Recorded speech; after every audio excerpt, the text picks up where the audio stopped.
नमस्कार। चलिए बात करते हैं हम भ्रष्टाचार निवारण अधिनियम 1988 प्रिवेंशन ऑफ करप्शन एक्ट 1988 की धारा 7, जिसमें बताया है कि अपराध और शस्तियां यह अध्याय 3 में वर्णित किया गया है। तो धारा 7 में जो बात कही गई है वह इस प्रकार है कि लोक सेवक द्वारा अपने पदीय कृत्य के संबंध में वैध पारिश्रमिक से भिन्न परितोषण प्रतिगृहित करना। मतलब लोक सेवक के द्वारा अपने वैध कार्य, जो लोक सेवक जिस कार्य के लिए प्राधिकृत है, जिस कार्य को करने के लिए उसे शक्तियां दी गई है, उस कार्य को करने के लिए यदि अवैध तरीके से पैसे मांगता है या ग्रहण करता है तो उस बात को धारा 7 में बताई गई है। इसको इंग्लिश में कहते हैं public servant taking gratification other than legal remuneration in respect of an official act. अपने कार्य को करने के लिए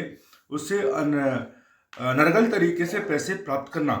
जो कोई लोक सेवक होते हुए या होने की प्रत्याशा रखते हुए वैध पारिश्रमिक से भिन्न, मतलब जो वैधानिक पारिश्रमिक है, जो उसको पैसे मिलना चाहिए, उससे भिन्न प्रकार का कोई भी परितोषण, कोई ग्रेटिफिकेशन किसी बात को करने के प्रयोजन से या ईमान के रूप में किसी व्यक्ति से प्रतिगृहित या अभिप्राप्त करेगा या करने को सहमत होगा या करने का प्रयत्न करेगा कि वह लोक सेवक कोई पदीय कार्य के या पदीय कार्य करने का लोभ करे या किसी व्यक्ति को अपनी पदीय कार्यों के प्रयोग से कोई अनुग्रह या करने से प्रतिवरित करे, अथवा केंद्रीय सरकार या किसी राज्य सरकार या संसद या राज्य के विधान मंडल या किसी स्थानीय प्राधिकारी निगम या धारा 2 के खंड ग में वर्णित शासकीय कंपनी अथवा किसी लोक सेवक से चाहे नामित हो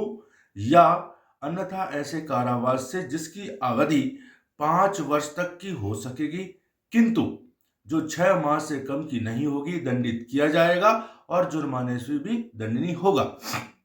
इस प्रकार स्पष्ट है दोस्तों कि यदि कोई लोक सेवक अपने कार्य को करने के लिए किसी व्यक्ति से अनाधिकृत रूप से पैसे लेता है या कार्य को न करने पर अपराधिकृत रूप से पैसे लेता है या किसी निकाय के द्वारा यदि कार्य किया जाता है या कोई ऐसी कंपनी है जिसके द्वारा उसके लोगों के द्वारा अपराधिकृत रूप से पैसे लिए जाते हैं कार्य करने या न करने के लिए, तो ऐसी स्थिति में यह भ्रष्टाचार किया जा रहा है, इसे भ्रष्टाचार कहेंगे।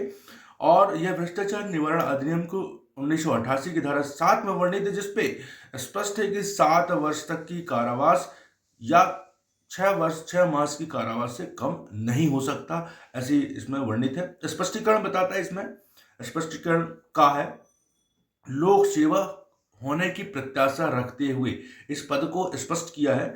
यदि कोई व्यक्ति जो किसी पद पर होने की प्रत्याशा ना रखते हुए दूसरी की प्रवंचना से, मतलब दूसरी की बहकावे से विश्वास कराकर कि वह किसी पद पर पदेशीन होने वाला है और तब वह उसका अनुग्रह करेगा, उसे परितोषण अभिप्राप्त करेगा, तो वह छल करने का दोषी हो सकेगा, किंतु वह इस धारा में परिभाषित अपराध का दोषी नहीं होगा। अब इसमें क्या है, लोक सेवक होने की प्रत्याशा रखते हुए, मतलब इसको स्पष्ट ये कहता है, जैसे मैं कहूं कि मैं एक पुलिस ऑफिसर हूं, मैं फलाने थाने का टीआई हूं, मुझे फलाने चीजें प्राप्त दे दिया जाए जिससे मैं आपके केसों को कम कर दूंगा, लेकिन वास्तविक रूप से मैं उस थाने का टीआई नहीं हूं और मैं उनसे परितोषण ले लेता हूं, तो यह भ्रष्टाचार निवारण अधिनियम के अंतर्गत नहीं रहेगा, लेकिन यह जो है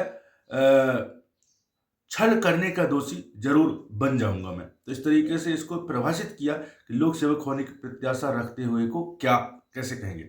अब परितोषण शब्द धन संबंधी परितोषण तक या उनके परितोषणों तक की जो धन में आके जाने योग्य है सीमित नहीं है। अब यदि कहें कि परितोषण किसको कहते हैं, तो परितोषण मात्र रुपया पैसा नहीं है कि हम पैसे दे दिए या पैसे ले लिए, पैसे बस नहीं, उसके एवज में हो सकता है कि कोई ऐसी कीमती वस्तु दे दिया जाए, हो सकता है कि उनकी जो लोक सेवक है उसके लोन अमाउंट को हम पेमेंट कर दें उसके अवैध कार्य करने के एवज में। हम इस तरीके से यदि कोई कार्य कर रहे हैं तो भी वह परितोषण ही माना जाएगा। अब गा है वैधानिक पारिश्रमिक क्या है।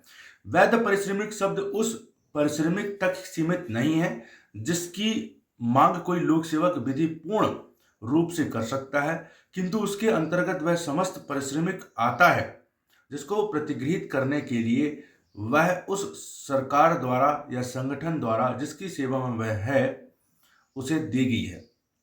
अब गा घा है करने के लिए हेतु या इनाम। हेतु या इनाम को भी परिभाषित किया है। वह व्यक्ति जो वह बात करने के लिए हेतु या इनाम के रूप में जिसे करने का उसका आशय नहीं है, या वह ऐसे करने की स्थिति में नहीं है, अथवा जो उसने नहीं की है परितोषण प्राप्त करता है, इसे स्पष्टीकरण के अंतर्गत आता है। अब जहां कोई लोक सेवक किसी व्यक्ति को गलत विश्वास करने के लिए उत्प्रेरित करता है कि उसके प्रभाव से उसने उस व्यक्ति के लिए अभिलाभ प्राप्त किया है और इस प्रकार उस कार्य के लिए कोई रुपया या अन्य परितोषण इनाम के रूप में प्राप्त करने के लिए उत्प्रेरित करता है, तो ऐसे लोक सेवक ने इन धारा के अधीन अपराध किया है। मतलब यदि किसी लोक सेवक किसी व्यक्ति को गलत विश्वास करने के लिए उत्प्रेरित करता है, उसको उकसाता है कि उसके प्रभाव से उसने उस व्यक्ति से अभिलाभ प्राप्त किया है, तो वह उसने गलत कार्य किया, उसने इस धारा के अधीन अपराध किया है माना जाएगा। अब एक ठो इसमें जैसे विश्वास का है, रिश्वत लेने का आरोप। कुछ आवश्यक साक्ष्य पूर्णतः लुप्त हैं, कुछ महत्वपूर्ण साक्ष्यों की परीक्षा नहीं। फिनालपैथिली पाउडर परीक्षण का ठीक प्रकार किया जाना साबित नहीं। अभिकथन रिश्वत की मांग तथा स्वीकृति साबित नहीं। हेतु भाग भी साबित नहीं। अभियुक्त सभी आरोपों से दोषमुक्त। मदन मोहन जाटा वर्सेस मध्य प्रदेश राज्य 2012 2 JLJ 115 में बताया है। इसी प्रकार से हम चर्चा करते हैं। इसी में ही कुछ ऐसे साइटेशंस हैं जिसको धारा 7 में बताया है। आरोप प्रमाण पत्र जारी करने और चिकित्सीय बिलों को पास करने के लिए 500 रुपये की मांग की अभिकथन किया गया। अपीलार्थी ने उसके बकाया परामर्श फीस के रूप में रुपए लेना स्वीकार किया और न कि परिवादी को आरोप प्रमाण पत्र प्रदान करने के लिए अवैध पारितोषिक के रूप में अपीलार्थी द्वारा दिया गया स्पष्टीकरण वास्तविक, युक्तियुक्त एवं अतिसंभाव्य प्रतीत हुआ। धारा 7 सैपटिक धारा 13(1) घा एवं 13(2) के अधीन अभियुक्त को दोष सिद्धि एवं दंडादेश आपास्त किया गया और उसे दोषमुक्त किया गया। अपील मंजूर। डॉक्टर अशोक नायक वर्सेस मध्य प्रदेश राज्य 2012 1 MPHT 113 DB का मामला है। अब इसी को और आगे बताया है जिसमें दांडिक अपील। परीक्षण न्यायालय अपीलार्थी को दोषी किया। अपील उच्च न्यायालय द्वारा खारिज। अभिनिर्धारित अपीलार्थी ने रिश्वत दिनांक 6/1/1997 को मांगी और इसी दिनांक को 8/1/1997 को प्राप्त किया। इस आधार पर शंका नहीं की जा सकती कि कुछ घंटों में अपीलार्थी ने खजाने में बिल प्रस्तुत करने का कर्तव्य नियत कर लिया था। अपीलार्थी और वस्तुतः परिवादी के मध्य झगड़ा दिनांक 30/12/1996 को हुआ था।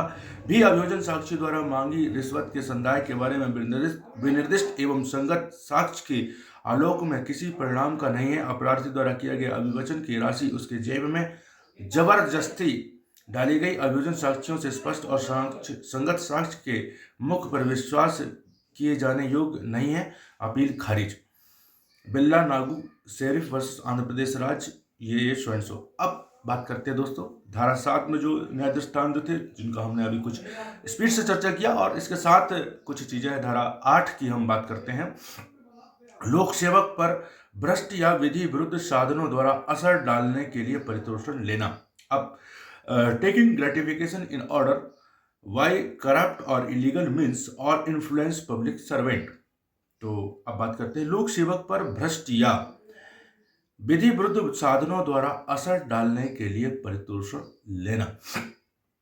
जो कोई अपने लिए या किसी अन्य के लिए किसी प्रकार का कोई परितोषण किसी लोक सेवक को चाहे नामित हो या अन्यथा को भ्रष्ट या अवैध साधनों द्वारा ऐसी बात के लिए उत्प्रेरित करने के लिए हेतु या इनाम के रूप में किसी व्यक्ति के से प्रतिगृहित या अभिप्राप्त करेगा या करने के लिए सहमत होगा या करने का प्रयत्न करेगा, वह लोक सेवक अपने कोई पदीय कार्य के करे या करने से प्रतिवरित रहे या किसी व्यक्ति का अपने पदीय कृत्यों के प्रयोग में कोई अनुग्रह करे या दिखाए अथवा केंद्रीय सरकार या राज्य सरकार, संसद या राज्य विधानमंडल या किसी स्थानीय प्राधिकारी, निगम या धारा 2 के खंड ग में वर्णित शासकीय कंपनी अथवा किसी लोक सेवक से चाहे नामित हो या अन्यथा ऐसे कारावास से जिसकी अवधि 5 वर्ष तक की हो सकेगी, किंतु जो 6 मास से कम नहीं होगी, दंडित किया जाएगा और जुर्माने से भी दंडनीय होगा। इसमें यह है लोक सेवक पर भ्रष्ट या विधि विरुद्ध साधनों द्वारा असर डालने के लिए परितोषण लेना। ये धारा 8 इस बात को कहता है। धारा 9 लोक सेवक पर वैयक्तिक असर डालने के लिए परितोषण का लेना। लोक सेवक पर taking gratification for exercise of personal influence with public servant.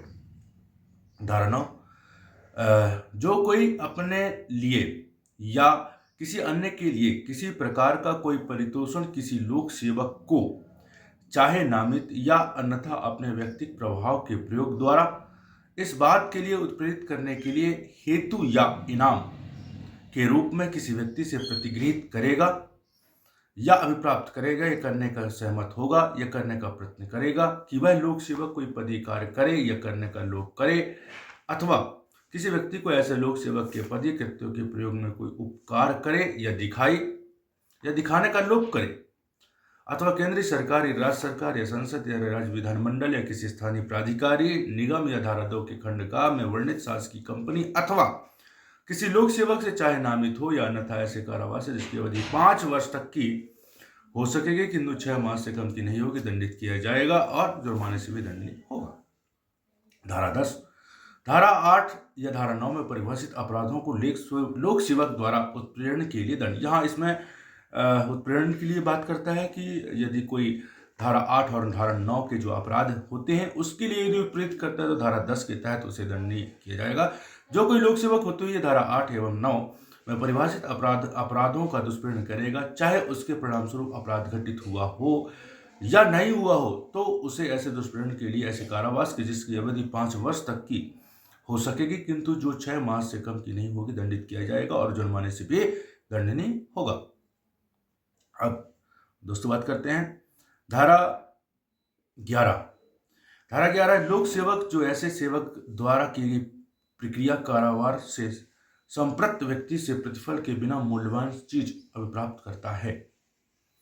जो कोई लोक सेवक होते हुए अपने लिए या किसी अन्य के लिए किसी व्यक्ति से यह जानते हुए कि ऐसे लोक सेवक द्वारा की गई या की जाने वाली किसी क्रिया या कारावास से वह व्यक्ति संप्रक्त हो चुका है या उसका संप्रक्त होना संभव है या स्वयं उसके या किसी ऐसे लोक सेवक जिसका वह अधीनस्थ है पदीय कृत्यों से वह व्यक्ति आसक्त है या किसी ऐसे व्यक्ति से यह जानते हुए कि वह इस प्रकार संप्रक्त व्यक्ति से हितबद्ध है या रिश्तेदारी रखता है, किसी मूल्यवान वस्तु को किसी प्रतिफल के बिना किसी ऐसे प्रतिफल के लिए जिसे वह जानता हो कि अपर्याप्त है, प्रतिगृहित करेगा या अभिप्राप्त करेगा, करने को सहमत होगा या करने का प्रयत्न करेगा, वह कारावास से दंडित किया जाएगा जिसकी अवधि 5 वर्ष तक की हो सकेगी, परंतु 6 मास से कम की नहीं होगी और जुर्माने से भी दंडनीय होगा। तो चलिए दोस्तों, आज हमने जो इस वीडियो पे हमने चर्चा किया धारा 6 से लेकर धारा 11 तक भ्रष्टाचार